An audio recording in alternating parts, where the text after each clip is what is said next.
I was scraping frosting off paper plates when the email arrived.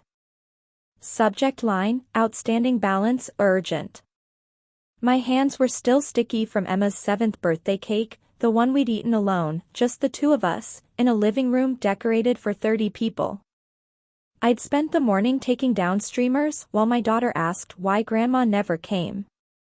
Why Aunt Melissa didn't bring her cousins like she promised. Why nobody showed up. Now my mother had sent me an itemized invoice for $1,850. Line 1, gift expenditure, per family tradition, $1,200. Line 2, emotional distress caused by last-minute cancellation notice, $400.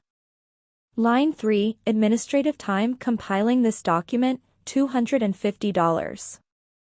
At the bottom, in bold, payment due within 72 hours or we will pursue legal action.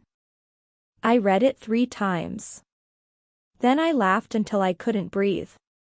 If you've ever gotten a bill from your own family for love they never delivered, drop a comment and tell me I'm not losing my mind here. Let me back up. I'm Tiffany. 32. Single mom. I work as a medical billing specialist in Minneapolis, which means I spend my days translating pain into numbers. Ironic, considering I never learned to charge my family for mine.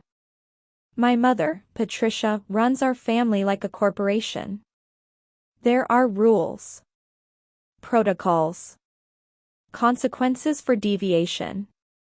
Growing up, I learned that love came with terms and conditions, attendance at family dinners, deference to her opinions, and absolute loyalty to the family image.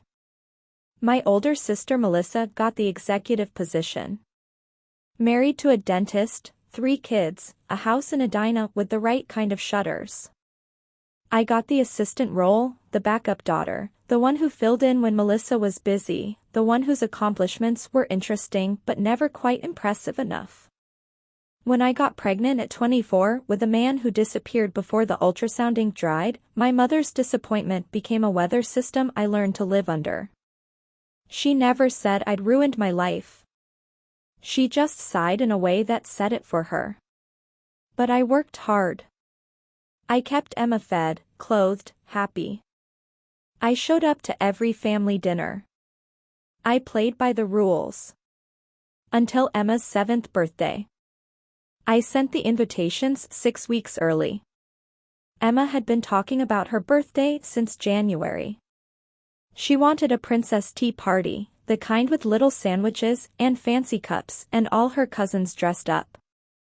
I'd been saving for months. I rented a small event space, hired a woman to do face painting, ordered a custom cake shaped like a castle. The family group chat exploded with enthusiasm. Can't wait. Melissa wrote, with 7 heart emojis. Emma's going to remember this forever, my mother added. My Aunt Karen asked if she could bring her famous lemon bars. My cousin Jenna said her twins were already picking out their dresses. I felt something I hadn't felt in years, like I belonged. Like I was doing something right. Like maybe, just maybe, I was finally the daughter my mother could be proud of. 2 days before the party, I texted a reminder with the time and address. Melissa responded immediately, so sorry, Trevor's mother is having surgery that day. We have to be there. My mother, Melissa needs family support. I'll be going with her. Aunt Karen, if Patricia's not going, it feels awkward for me to attend. One by one, they fell like dominoes. 12 confirmations became 12 cancellations in less than an hour. The last text came from my mother. This is what happens when you schedule things without checking with everyone first. Family coordination is a two-way street, Tiffany.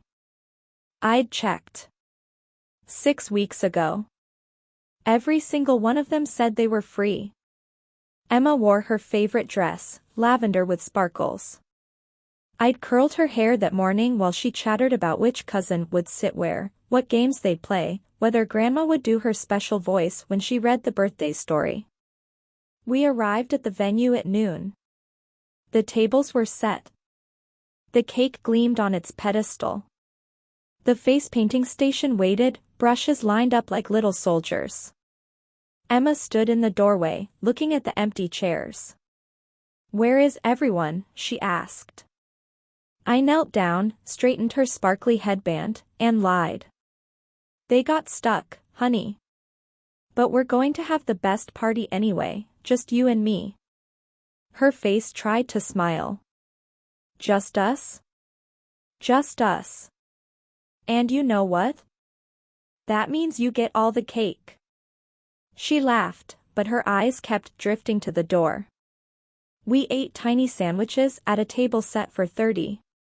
We played musical chairs with 2 people.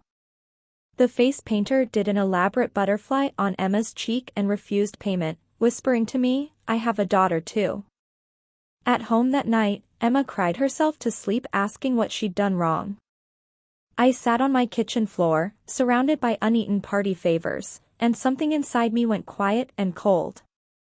The invoice arrived 3 days later. I stared at my mother's reasoning. The family had purchased gifts. They'd cleared their schedules. They'd made plans. My last-minute party, scheduled 6 weeks in advance, had disrupted their lives, and now I owed them compensation for their time, their purchases, their emotional investment. "This is a family accountability measure," the email continued. "We've always taught you that actions have consequences. You scheduled an event without proper consideration for others' commitments. The cost of that inconsideration is $1,850. There was a payment link at the bottom. I called my mother. "Did you seriously just bill me for not coming to your granddaughter's birthday party?" Her voice was ice. "You cost us money and time, Tiffany. We're not a charity. You RSVP'd. All of you. Emma asked about you for hours. That's emotional manipulation, and it won't work. You're teaching her that she's entitled to everyone's attention. Pay the invoice or we'll take further action." "Further action?" "We have a lawyer on retainer. This is a legitimate debt." I hung up. Pause for a second. If you're watching this and you've ever been financially manipulated by family, hit that subscribe button. Because what happened next is for every single one of us who got tired of paying for other people's cruelty. I didn't pay. 72 hours later, 2 police officers knocked on my door. My mother had filed a report claiming I'd stolen $1,850 from her, that I'd promised to reimburse family members for party expenses, collected their money, then refused to return it when the event was cancelled. I stood there in my pajamas at 8 o'clock on a Saturday morning, explaining to 2 very confused cops that no, I had not stolen money from my mother, and yes, this was about a child's birthday party. The officers looked at the email chain. Looked at my party receipts. Looked at me. "Ma'am," the older one said gently, "this is a civil matter. She can't file a police report for a billing dispute that doesn't exist. Can I press charges for filing a false report?" "You could. But family stuff." He trailed off, apologetic. After they left, I sat on my couch shaking, not with fear, but with something sharper. Clarity. My mother had weaponized the legal system to intimidate me into paying for the pain she'd caused. She'd lied to police officers. She'd turned my refusal to be extorted into a criminal matter. And she'd done it all while my daughter was in the next room eating cereal. I opened my laptop. I'm good at my job for a reason. I understand documentation. I understand paper trails. I understand how to build an airtight case. I started gathering evidence. Every text message. Every email. Every group chat screenshot. I printed the original party invitations with their enthusiastic responses. I saved the cancellation messages, timestamped and sequential. I downloaded my bank statements showing the party expenses, the venue, the cake, the decorations, the face painter. I pulled the invoice my mother sent, with its itemized absurdity. Then I did something I'd never done before. I looked up my family's social media posts from that weekend. Melissa had posted photos from a winery. Girls' Day with Mom. My mother had shared a sunset photo from the same vineyard. Quality time with my favorite daughter. They hadn't gone to any surgery. There was no family emergency. They'd gone wine tasting while my daughter cried herself to sleep. I screenshot everything. Then I called a lawyer, not for the fake debt, but to ask a simple question: if someone files a false police report against you, what are your options? She walked me through it. Documentation. Witness statements. A formal demand letter. Small claims court if necessary. But honestly, she said, your best leverage is exposure. People like this rely on silence. I drafted the email at midnight. Subject line, outstanding balance, formal response. I attached everything. The original invitations. The RSVP'd. The cancellations. The screenshots of them at the winery. The police report number. A letter from my lawyer stating that the $1,850 debt was fabricated and that further harassment would result in legal action against her for filing a false police report, harassment, and intentional infliction of emotional distress. Then I added one more thing, a paragraph addressed to the entire family. This email is being sent to everyone who canceled on Emma's party. You are copied here so you understand what has happened. Patricia has billed me $1,850 for emotional distress caused by an event she chose not to attend. She then filed a false police report claiming I stole money from her. I have documented everything. I am not paying this invoice. I will not be responding to further threats. And I will not be attending family events until I receive a genuine apology, not to me, but to Emma. I hovered over the send button for 10 minutes. Then I clicked it. The group chat exploded within minutes. Aunt Karen, this is wildly inappropriate to air publicly. Melissa, you're trying to turn everyone against Mom. My mother didn't respond in the chat. She called me directly, her voice shaking with rage. You've humiliated me in front of the entire family. You filed a false police report, I said calmly. You tried to extort me. You ghosted your granddaughter and then billed me for it.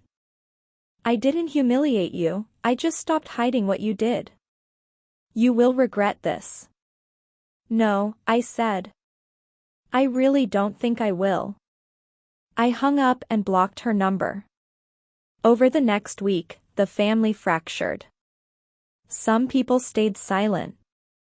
A few sent private messages saying they hadn't known the full story, that they felt sick about what happened to Emma, but they couldn't afford to cross Patricia publicly.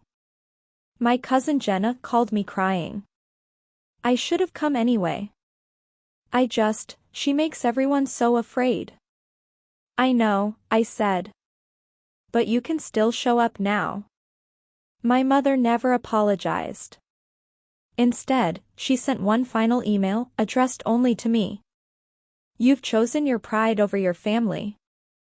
When you're ready to be an adult and take responsibility for your actions, we'll be here. Until then, you are not welcome at family gatherings. Melissa agrees this is best. I saved the email. Then I deleted her contact. Real talk, if you're still watching, comment below and tell me, have you ever had to choose between your peace and your family? Because what I learned next changed everything. Emma asked about Grandma twice. Then she stopped asking. Instead, we started new traditions. For Thanksgiving, we volunteered at a community dinner. Emma handed out rolls to families who smiled at her like she mattered.